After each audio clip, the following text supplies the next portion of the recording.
আচ্ছা, এখন আমরা হচ্ছে আমাদের এখন যে ভিডিওটা হবে, অর্থাৎ ৩০ নাম্বার পর্যন্ত রুল কিন্তু আমাদের হয়ে গেছে ওপাশে।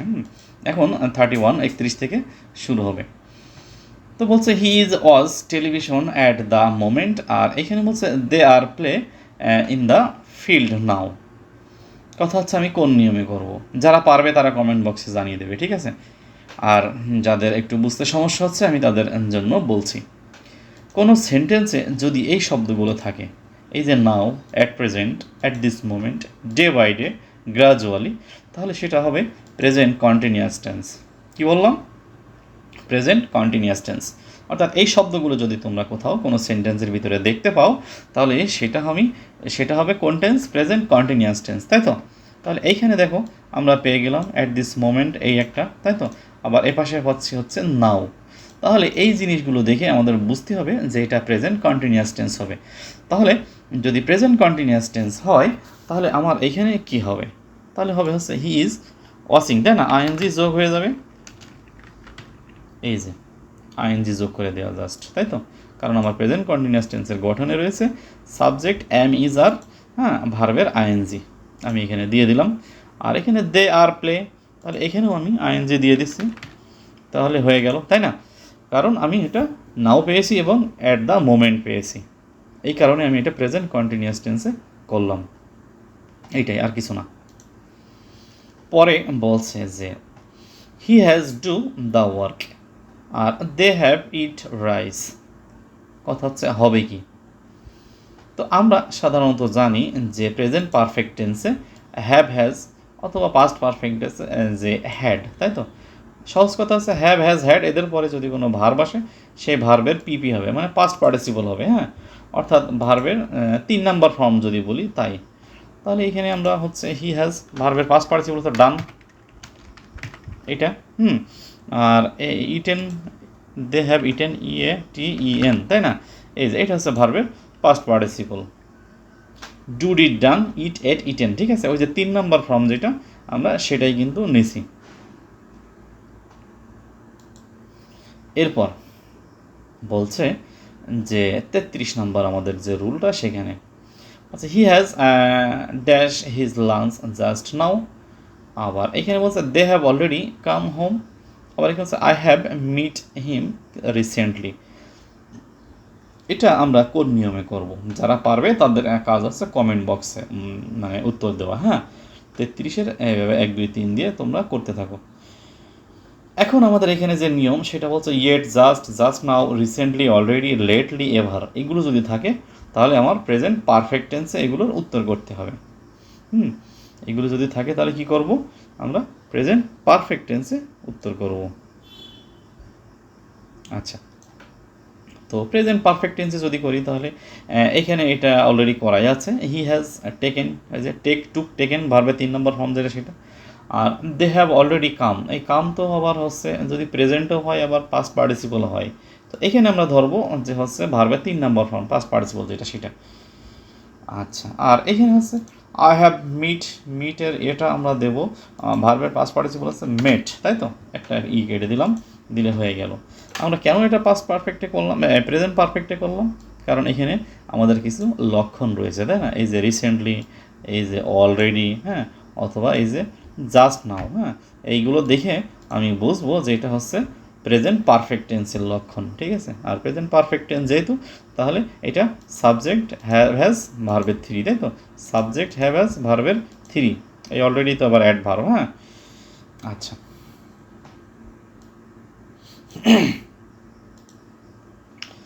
এরপর বলছে যে ৩৪ নম্বর যেটা, এখানে আমার কি বলছে? বলছে he come home yesterday, I go to Cox's Bazar last month. ভালো করে বুঝতে হবে। আ লং টাইম এগো, অনেক দিন আগে, there live a poor man. কথা হচ্ছে হবে কি? কমেন্ট বক্সে চলে যাও। এখানে হবে যে ইয়েস্টারডে কোনো সেন্টেন্সে যদি থাকে ইয়েস্টারডে, এগো, লং এগো, হ্যাঁ, লাস্ট ইয়ার বা লাস্ট উইক বা লাস্ট মান্থ বা দ্যাট ডে বা ডে বিফোর, এই যে ওয়ার্ডগুলো আছে অতীত নির্দেশক শব্দ এগুলো, ঠিক আছে? এই শব্দগুলো দিয়ে মূলত আসলে অতীত নির্দেশ করে। এখানে আরও একটা জিনিস দেওয়া যায়, সেটা হচ্ছে এমন যদি থাকে যে মনে করো 1990, অতীতের কোনো একটা সাল যদি দেওয়া থাকে, হ্যাঁ, তাহলেও কিন্তু ওই একই কাহিনী, হ্যাঁ।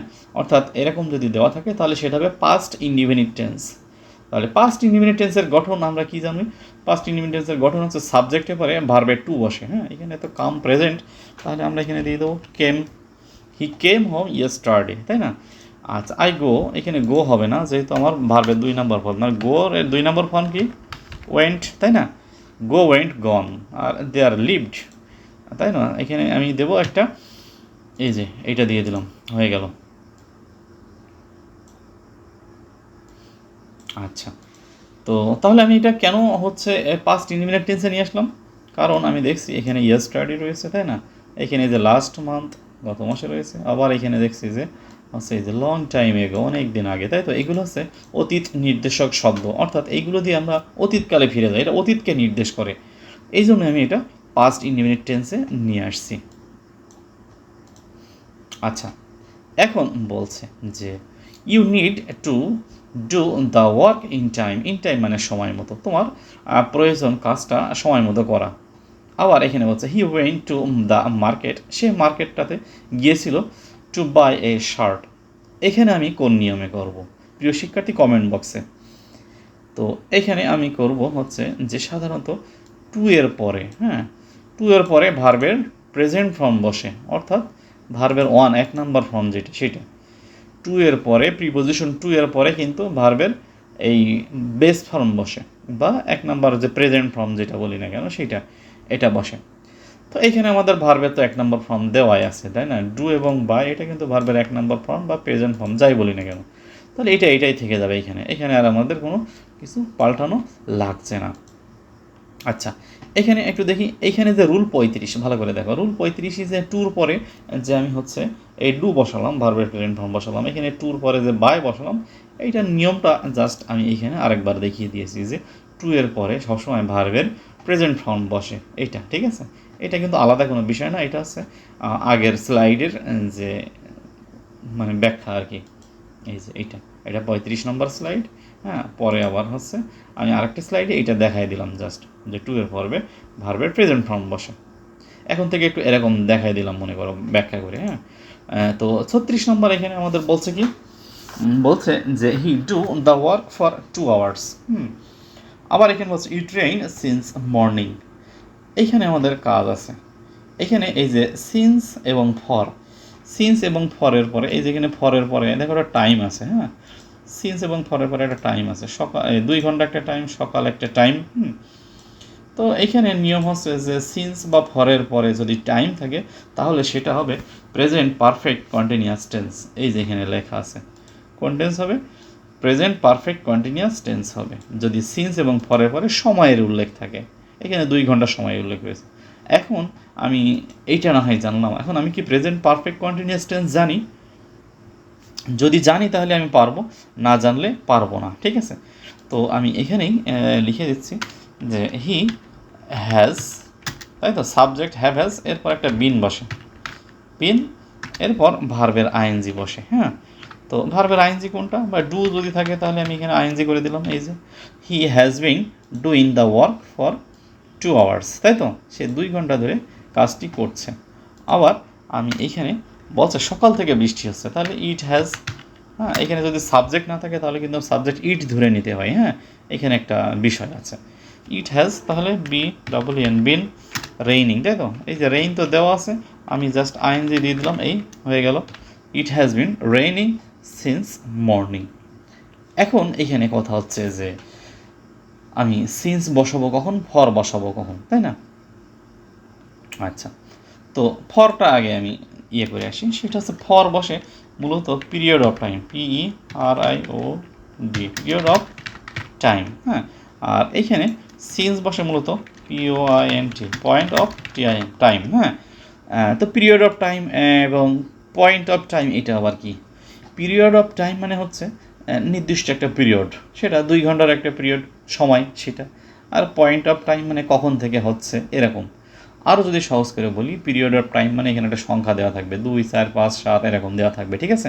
সেটা 200, 400, 500 যাই হোক না কেন, এটা দেওয়া থাকবে। আর যদি কোনো এরকম সময়ের কোনো সংখ্যা দেওয়া না থাকে তাহলে কিন্তু আমি সিন্স বসাবো, হ্যাঁ। আচ্ছা, এরপর এইখানে আমরা আসছি। তো এটা যারা যারা পারো তারা তারা করে ফেলাও। হ্যাঁ, আমি একটু দেখতে চাই হ্যাঁ কে কীভাবে উত্তর দিচ্ছে এইটার। তো এইটাকে বলে হচ্ছে কন্ডিশনাল সেন্টেন্স। ঠিক আছে, কি বলে? Conditional sentence. তো এই কন্ডিশনাল সেন্টেন্স কীভাবে করতে হয়? কন্ডিশনাল সেন্টেন্সে এখানে কন্ডিশন মানে কি? শর্ত। আমরা বলি না যে তুই যদি আসিস তাহলে আমি যাব, এরকম কথা কিন্তু আমরা মাঝে মাঝে বলি। হ্যাঁ, তো এই যে কন্ডিশন দেওয়া যে যদি তুই আসিস তাহলে আমি যাব, এরকম আর কি বিষয়টা। তো বলছে ইফ হি কামস, যদি সে আসে তাহলে আমি যাব। হ্যাঁ, এখন কথা হচ্ছে ইফের সাথে কোন টেন্স আছে? হ্যাঁ, ইফের সাথে আছে প্রেজেন্ট টেন্স। আমরা একটু নিয়মটা দেখে আসি। এখানে বলছে যে ইফ যুক্ত ক্লজটি যদি প্রেজেন্ট ইনডিফিনিট টেন্স হয় তাহলে পরের ক্লজটা কিন্তু ফিউচার ইনডিফিনিট টেন্স হবে। অর্থাৎ এই ইফ যুক্ত এই অংশটা যদি প্রেজেন্ট টেন্স হয়, অর্থাৎ ইফ হি কামস, এটা কিন্তু প্রেজেন্ট ইনডিফিনিট টেন্স, তাহলে এটা ফিউচার ইনডিফিনিট টেন্স হবে। তাহলে এটা যদি ফিউচার ইনডিফিনিট টেন্স হয় তাহলে কী হবে? আই উইল গো, তাই তো? এটা হচ্ছে আমাদের উত্তর হবে তখন। এই যে ফিউচার ইনডিফিনিট টেন্স বানিয়ে ফেললাম। ইফ ইউ ওয়ার্ক হার্ড, যদি তুমি কঠোর পরিশ্রম করো, এটাও কিন্তু প্রেজেন্ট ইনডিফিনিট টেন্স, তাই তো? তাহলে আমি এ পাশে ফিউচার ইনডিফিনিট টেন্স হবে। ফিউচার ইনডিফিনিট টেন্স হলে you will shine in life, তাই তো? আচ্ছা, এই যে দিলাম ফিউচার ইনডিফিনিট টেন্স বানিয়ে ফেললাম। ঠিক আছে, আচ্ছা, এইটাই তাহলে উত্তর। আচ্ছা, তাহলে এইটাকে কিন্তু বলে হচ্ছে ফার্স্ট কন্ডিশনাল। হ্যাঁ, কন্ডিশনাল হচ্ছে তিনটে, একটা হচ্ছে ফার্স্ট কন্ডিশনাল, একটা হচ্ছে সেকেন্ড কন্ডিশনাল, একটা হচ্ছে থার্ড কন্ডিশনাল। আমার ফার্স্ট কন্ডিশনের নিয়ম কি? ফার্স্ট কন্ডিশনালের নিয়ম হচ্ছে যে আমার এই লাল প্রথম অংশটা যদি প্রেজেন্ট ইনডিফিনিট হয় তাহলে ওপাশে ফিউচার ইনডিফিনিট হবে, এটাকে বলে ফার্স্ট কন্ডিশনাল। হ্যাঁ, আচ্ছা, এরপর এটা 38 নম্বর বলছে if he came I go to the market. If I were rich enough I help the poor. যদি সে আসতো আমি মার্কেটে যেতাম, যদি আমি ধনী হতাম যথেষ্ট তাহলে আমি দরিদ্রদেরকে সেবা করতাম বা হেল্প করতাম আর কি। হ্যাঁ, এখন এটা হচ্ছে সেকেন্ড কন্ডিশনাল। সেকেন্ড কন্ডিশনাল নিয়ম হচ্ছে যে এ পাশেরটা যদি পাস্ট ইনডিফিনিট হয়, এই পাশেরটা মানে ইফ যুক্ত সেন্টেন্স যেটা, ঠিক আছে, যে ক্লজ, সেটা যদি পাস্ট ইনডিফিনিট টেন্স হয় তাহলে ও পাশে কী হবে? ও পাশে হবে জাস্ট সাবজেক্টের পরে একটা উড বসবে, এবং উডের পরে ভার্বের ওয়ান, যেহেতু উড মডাল। ঠিক আছে, এখানে আমি একটু দিয়ে দিয়েছি এই যে সেকেন্ড কন্ডিশন। ঠিক আছে, হ্যাঁ, যে হচ্ছে ইফের সাথে পাস্ট ইনডিফিনিট হলে ও পাশে গিয়ে সাবজেক্ট, সাবজেক্টের পরে একটা উড বসবে। আচ্ছা, উডের পরে ভার্বের প্রেজেন্ট ফর্ম বসবে, আর এক্সটেনশন যদি ইত্যাদি থাকে তাহলে আমরা সেটা বসিয়ে দেবো। হ্যাঁ, তো বলছে যে ইফ হি কেম, যদি সে আসতো তাহলে আমি কী দেবো এখানে? আমি দেবো হচ্ছে যে উড, এই যে I would go to the market, তাই না? If I were rich enough, যদি আমি যথেষ্ট ধনী হতাম তাহলে I would help the poor. এই তো নাকি আমার সেন্টেন্স। এই হচ্ছে আমার উত্তর। আচ্ছা, এটাকে বলে সেকেন্ড কন্ডিশনাল। আচ্ছা, এবার আমি আসি থার্ড কন্ডিশনাল। থার্ড কন্ডিশনালের নিয়ম হচ্ছে ইফের সাথে যে সেন্টেন্স সেটা কিন্তু পাস্ট পারফেক্ট টেন্সে থাকবে। এই দেখো পাস্ট পারফেক্ট টেন্সে আছে। হ্যাঁ, এই যে হ্যাডের পরে ভার্বের থ্রি, তাই তো? এই যে হ্যাডের পরে ভার্বের থ্রি, এটা কিন্তু পাস্ট পারফেক্ট টেন্স। তো পাস্ট পারফেক্ট টেন্স হলে কী হবে? গঠনটা আমরা একটু দেখে আসি। গঠন হবে এইটা যে এই সাবজেক্টের পরে উড হ্যাভ, ভার্বের থ্রি, উড হ্যাভের পরে ভার্বের থ্রি মানে ভার্বের ফার্স্ট পার্টিসিপল ফর্ম। ঠিক আছে, আচ্ছা, তাহলে এখানে যদি ইফ হি হ্যাড কাম হয় তাহলে আমি এখানে কিভাবে দেবো? তাহলে আমি দেবো উড হ্যাভ, তাই না? তাহলে আমি লিখে ফেলাই WOULD, উড হ্যাভ, তাই তো? এখন ভার্বের থ্রি, তাহলে ভার্বের থ্রি কি? গন, এই হয়ে গেল।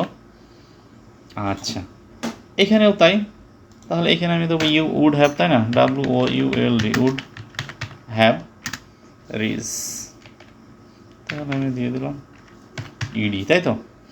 হয়ে গেল। এই যে উড হ্যাভ ভার্বের থ্রি, উড হ্যাভ ভার্বের থ্রি, এটাই হচ্ছে আমাদের থার্ড কন্ডিশনাল এই ইফের। হ্যাঁ, এই কিন্তু শুধু রাইট ফর্ম অফ ভার্ব না, এটা কিন্তু হচ্ছে তোমার যে কমপ্লিটিং সেন্টেন্স। হ্যাঁ, কমপ্লিটিং সেন্টেন্স করতে গেলেও কিন্তু এখান থেকে যথেষ্ট প্রশ্ন আসে। বিশেষ করে যারা এসএসসি পরীক্ষার্থী তাদের জন্য, ইন্টারেও কাজে লাগে এটা, সব জায়গায় লাগে এটা। তারপর বলছে, এটা তো থার্ড কন্ডিশনালের নিয়মটা দিলাম, হ্যাঁ। এখন এইখানে আমি যে 40 নম্বর যে রুল, সেটাই আমি কি করব, আচ্ছা, I am looking forward to get a job. আমি একটা চাকরির খোঁজ করছি। আর এখানে বলছে যে I went shopping with a view to buy a shirt. আমি একটা বলছে আমি আই ওয়েন্ট শপিং, আমি শপিংয়ে গিয়েছিলাম একটা শার্ট কেনার জন্য, ঠিক আছে। তো কোন নিয়মে করব, যারা পারে তারা কমেন্ট বক্সে জানাবে, ঠিক আছে। আর যারা এটা বুঝতে সমস্যা তাদের জন্য আমি বলছি যে এইখানে যে দুইটা শব্দ আছে দেখো, যে হচ্ছে এই যে লুক ফরওয়ার্ড টু, হ্যাঁ, লুক ফরওয়ার্ড টু, আর এখানে আছে যে উইথ এ ভিউ টু, হ্যাঁ, এই দুইটা টু এর পরে, এদের পরে কিন্তু ভার্বের আইএনজি হবে, উইথ এ ভিউ টু এবং লুক ফরওয়ার্ড টু, হ্যাঁ, এরপরে এদের পরে কী হবে, ভার্বের আইএনজি হয়, হ্যাঁ। তো যদি আইএনজি হয় তাহলে আমি এখানে দিয়ে দিলাম, এটারও তাই দিয়ে দিলাম, এই যে হয়ে গেছে, ঠিক আছে। অর্থাৎ এদের পরে ভার্বের আইএনজি হবে, জাস্ট এটাই এখানকার উত্তর। তো এই ভিডিওটা এখানে থাকছে, পরবর্তীতে আর একটা ভিডিও আছে, হ্যাঁ, ওটা পরবর্তী আবার ভিডিওতে শুরু করবো ইনশাল্লাহ।